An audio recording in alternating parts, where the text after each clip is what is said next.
The Beatles, analog recording, DIY recording techniques,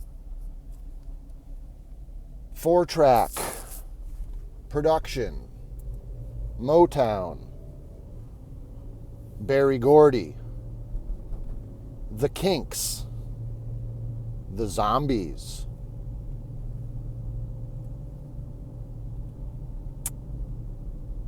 Hofner bass, tube saturation,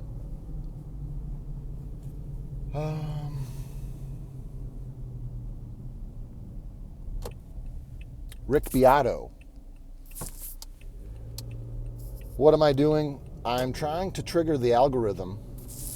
Specifically now, I'm being very specific to try to get into one of my friend's algorithms who's going to report back to me if he finds me. Now, he probably doesn't want me to do this. It'll probably be embarrassing if he finds it and listens to it. I'm not going to say his name. I'm not saying my name. This is an experimental video where I'm just going to be trying to trigger the algorithm, and I'm going to put a long title on this to try and trigger the algorithm.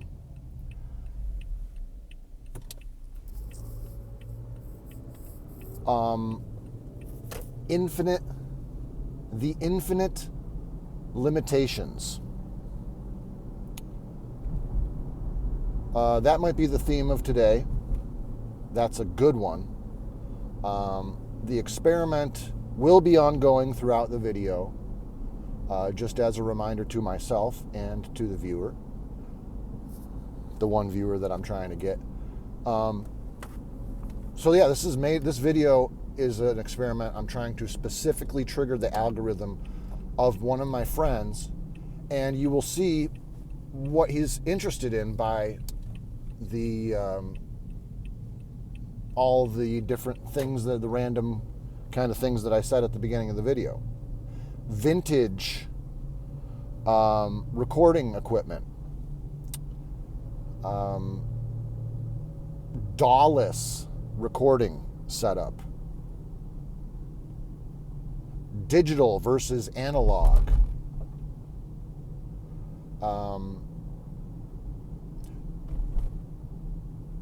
Motown secrets, just recording industry. We'll see what happens, and I'll put a title on this: tape cassette, Tascam cassette recorder, reel to reel. I'm hoping the AI or whatever system this processes this is just going to be like, oh yeah, this guy knows what he's talking about, and it's just randomness. It's rambling, like I always do in all these videos. But this friend I talked to, he's a music producer. He was in a band that we were in a band together. It was the first legit band that I was in. The other ones were, they were bands. We played a few shows here and there, and we were, they were bands, but they were high school bands. And it's a high school band. It's you play a few shows, and then once high school's over, you're done. I was the only one foolish to think, hey, let's keep doing this. But I was also the primary songwriter and stuff. The bass player in that band was a very talented musician. And the drummer was adequate. He was a good snare drummer, but not necessarily the greatest kit player. His tempo, he wasn't like, I'm looking for more of a groove drummer now. That's kind of what I've realized, is that I like guys who can groove more or less. Anyways, I'm trying to specifically trigger the algorithm with this video for my friend, and one thing that I mentioned was the infinite limitations. And the reason why I'm saying that, and I focused in on that, is because that's something that I said to him on the phone the other day. And I said, that would be a good band name. If we do another project together, we got to call it The Infinite Limitations. And he instantly knew what I was talking. He instantly liked it and was intrigued by it, and kind of knew what I was saying. But then I kind of honed in on that point, which is the idea of, if there's several ways of getting there, but basically condensing something down, you can never get to a finite point if you're just condensing down and down and down. Like a fractal goes infinitely down through the microscopic into the atomic realm, if there is such a thing,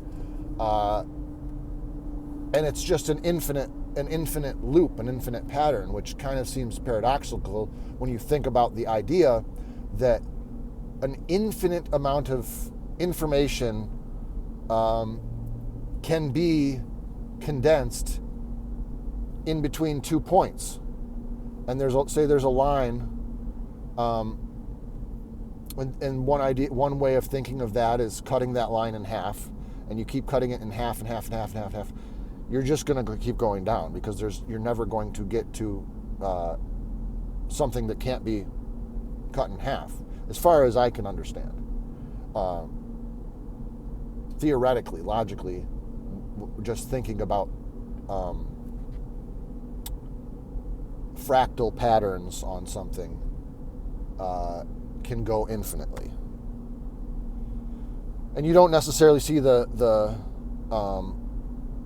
patterns unless you're looking for them.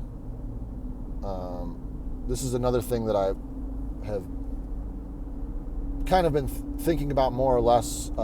It doesn't have anything to do with DIY recording setup.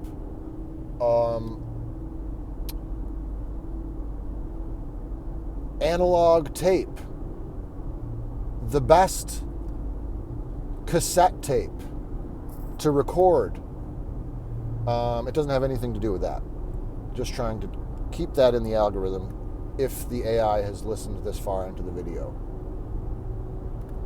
What my point is about the infinite limitations, first of all, we had that conversation on the phone, so I'm thinking he might check to see if that name's available. I haven't. But he might. So that might be one way to get into his algorithm.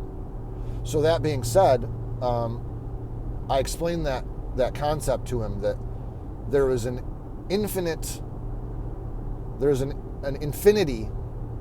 amount of possibilities within 2 points. Within a limitation. There's a limitation. There is this finite thing, but within that finite thing is an infinity. And it's a kind of a paradoxical thing. So getting into what he is doing and what his kind of what is serving as his inspiration right now is doing music with limitations as the starting point, before he even decides what kind of genre, what is the ultimate intention of what he's doing. It's really not even that. It's almost like an exercise in creativity.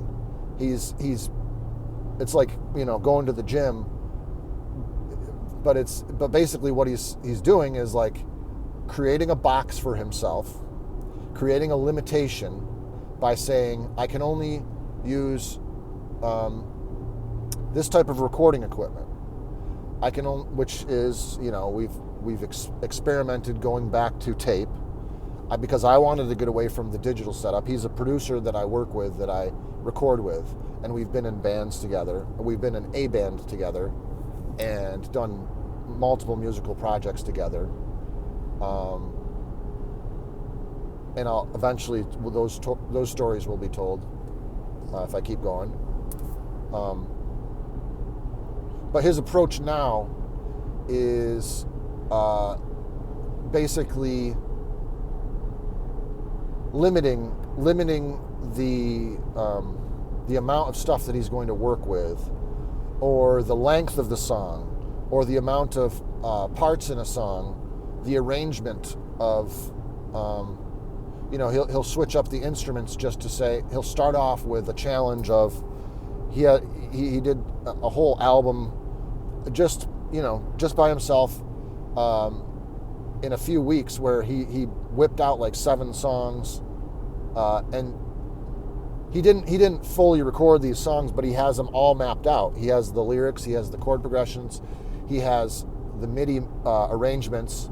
So the songs are essentially, in his mind, done, but they haven't been performed, and the human there is the human element in there, because he has spent the time and put the emotional in his emotion into the lyrics and the chord progression and the melody, and he's thought about the arrangement to make it dynamic, and he does that. And his inspiration comes from the limitations that he's putting on himself, and exploring that, like that is the starting point, instead of the sky's the limit, because that's almost paralyzing, having all the options.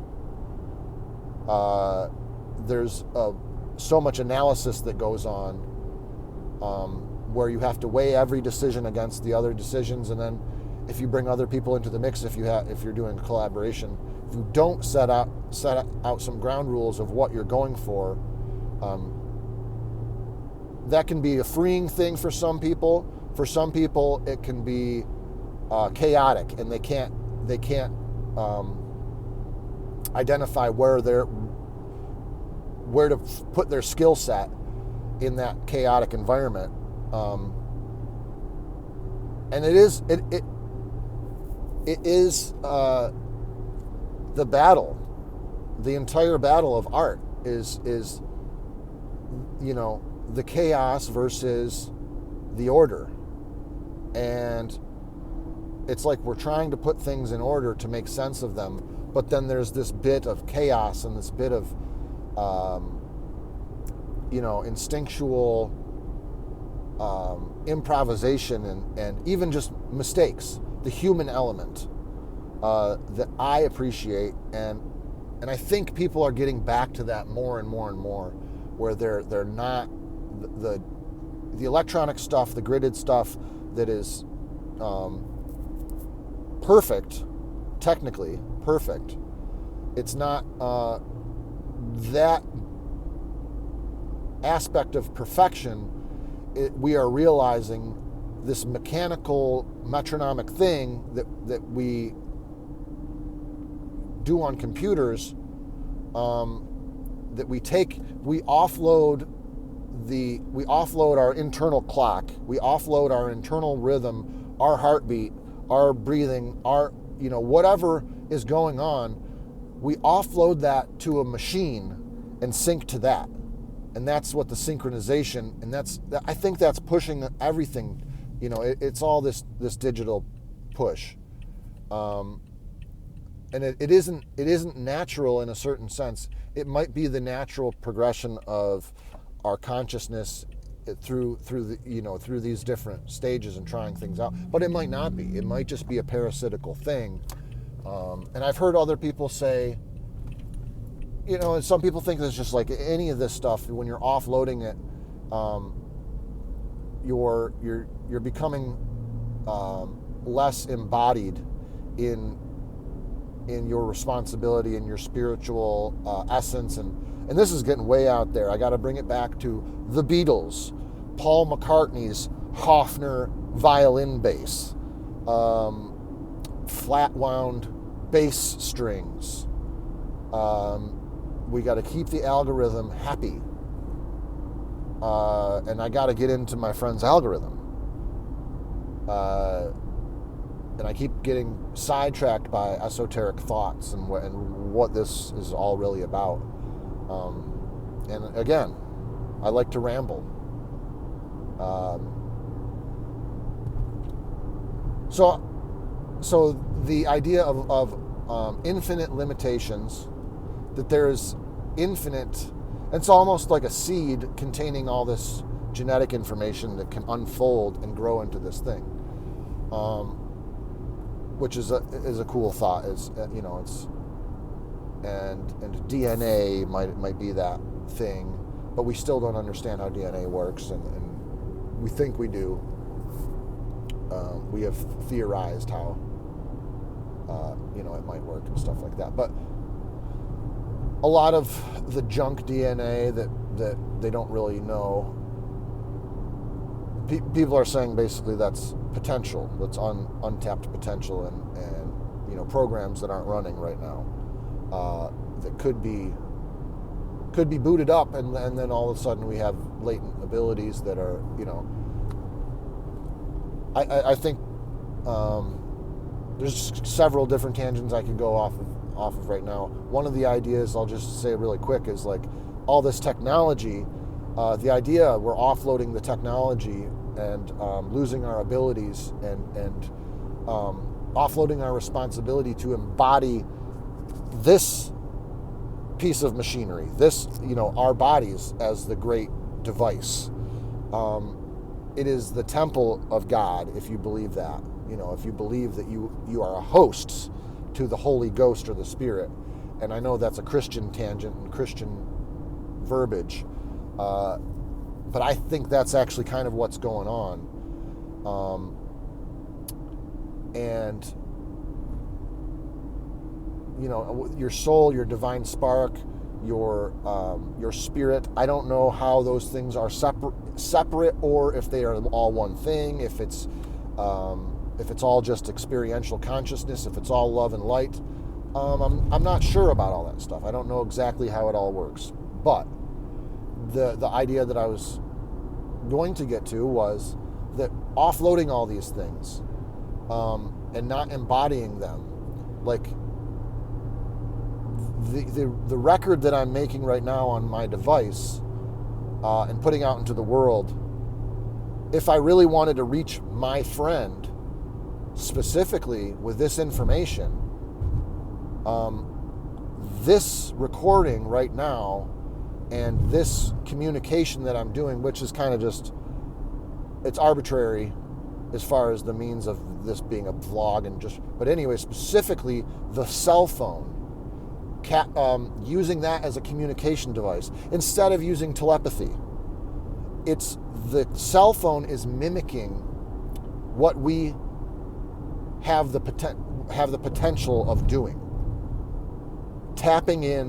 Remotely tapping in and having a telepathic conversation, or even recording my thoughts into a packet, almost like a book or a record, and sending that off either into the ether for it to be discovered by whoever taps into that frequency of the intention that I'm giving off, or maybe there's certain symbology that is a way to, like runes or whatever, the hieroglyphs or whatever you would think, a sigil or whatever, even if you think that's evil, maybe that's a frequency that you can tap into where you can all kind of get on this, it's a chat room or whatever. You can tune into things that way.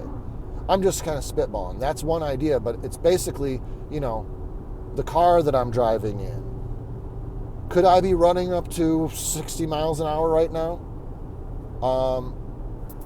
I don't know, maybe. It seems crazy. But,